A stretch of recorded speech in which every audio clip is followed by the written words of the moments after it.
Everybody, this is Perch, and I'm not sure why, but following the New York City Comic Con, I've gotten a couple of emails about loyalty. People asking me, what about loyalty? What is loyalty in comics, and is there such a thing as loyalty? Should creators be loyal? And it often kind of goes something like this: if you're a comic creator, you're a writer, artist, whoever you happen to be. Actually, let's make it even simpler. Let's say, we'll use some names here.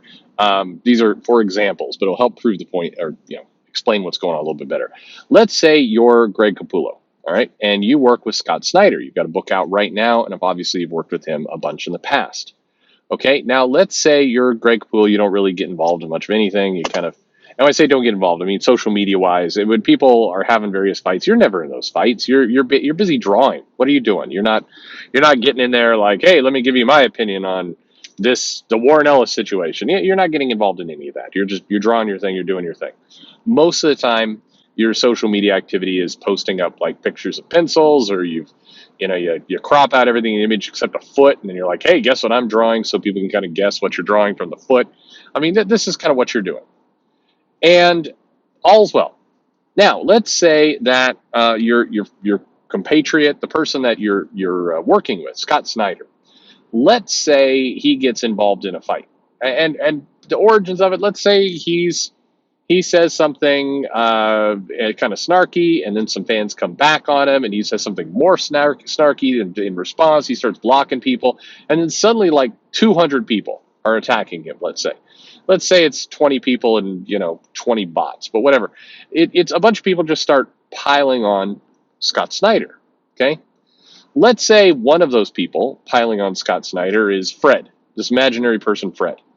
Now, here's where it gets interesting. Greg Capullo is following Fred. Why? Because like 5 years ago, he met Fred at a convention. Fred said, I like your work. They have no relationship at all. Greg Capullo has no knowledge of this person. He doesn't invite him to dinner, doesn't talk to him.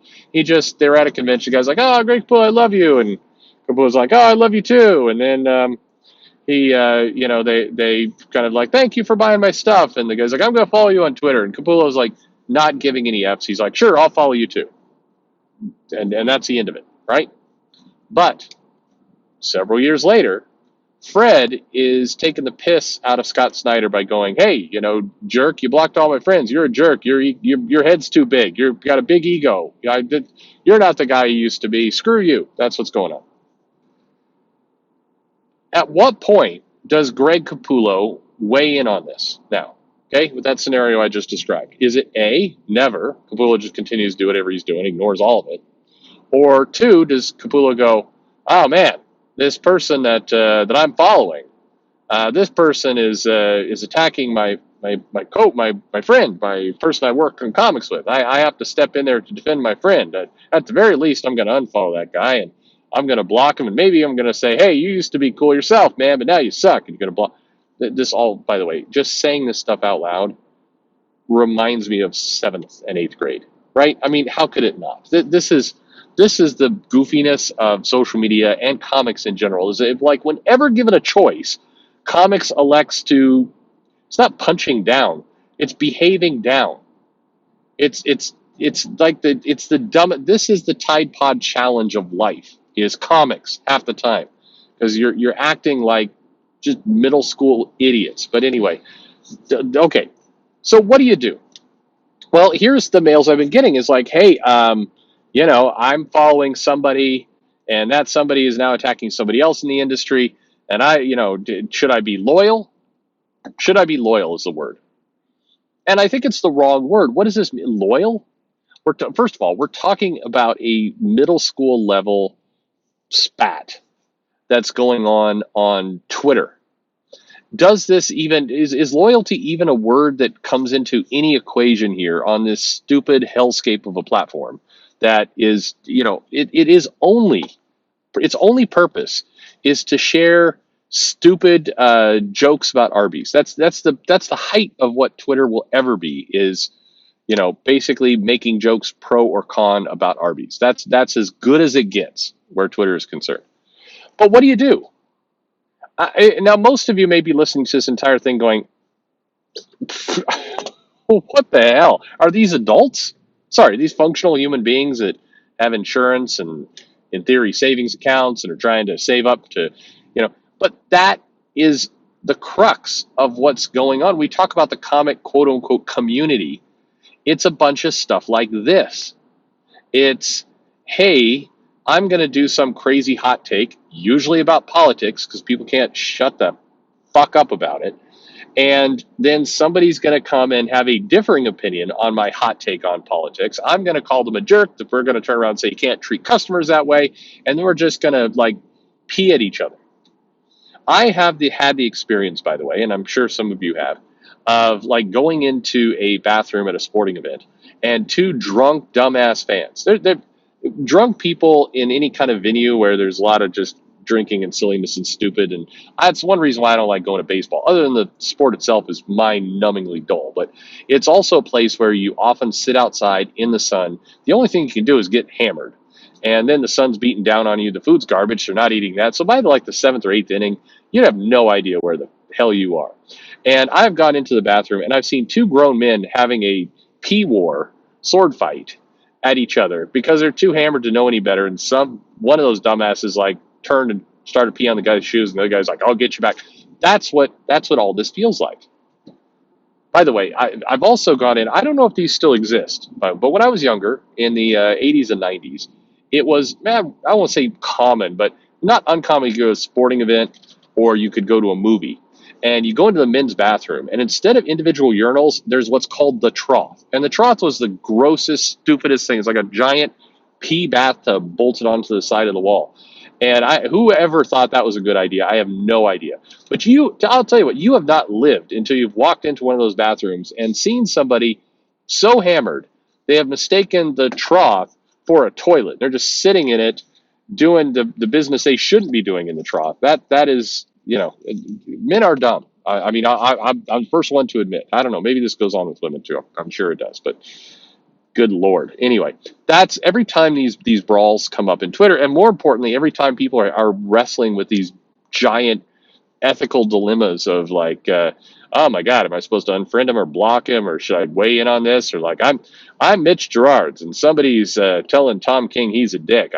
Do I need to get in there and start swinging? 9 times out of 10, Mitch Gerard's like, challenge accepted, I will. And then in he goes and starts just flailing around. And what is the good of any of this? In all honesty, I always want to like a reporter, like go to the scene. So you go to Mitch Gerard's house and you have your microphone there. And you're like, "Sir, are you bored? Were you just sitting around? You didn't have anything to do, and you're like, this is how I'm going to spend the next 4 hours of my evening, or was it quote unquote loyalty? You felt like, hey, somebody's attacking my chum. I need to get in there and do something.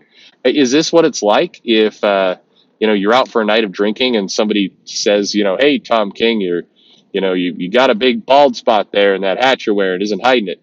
Like, are you going to run over there and just start punching the person? Or are you going to awkwardly kind of like, hey, screw you, and then kind of hunker down over a beer? Like what's the game plan in real life? And is it the same or different from Twitter? Because this all seems dumb. So when I get these questions about, where's the loyalty sit? To me, I think loyalty is extremely important. I'm extremely loyal to people, including people who have wronged me, done the wrong thing. If I say I'm going to do something, then fucking damn it, I'm going to do it. I do what I say. Sometimes it takes way too long. Often it takes way too long because this same behavior of mine gets me involved in way too many things. And then I wind up screwing over everybody because it takes too long to get back to people and everything else. Absolutely true. That's my own doing, my failing. But if I say I'm going to do something, I say I do it. That's to me what loyalty is. If somebody, you bring them in, they work hard for you, they try and do something, you say, I'm going to try and help you, making good on that promise. That's loyalty. What to me is not loyalty is whatever the hell the whole Twitter nonsense is. That has nothing to do with loyalty. This is a weird middle school game.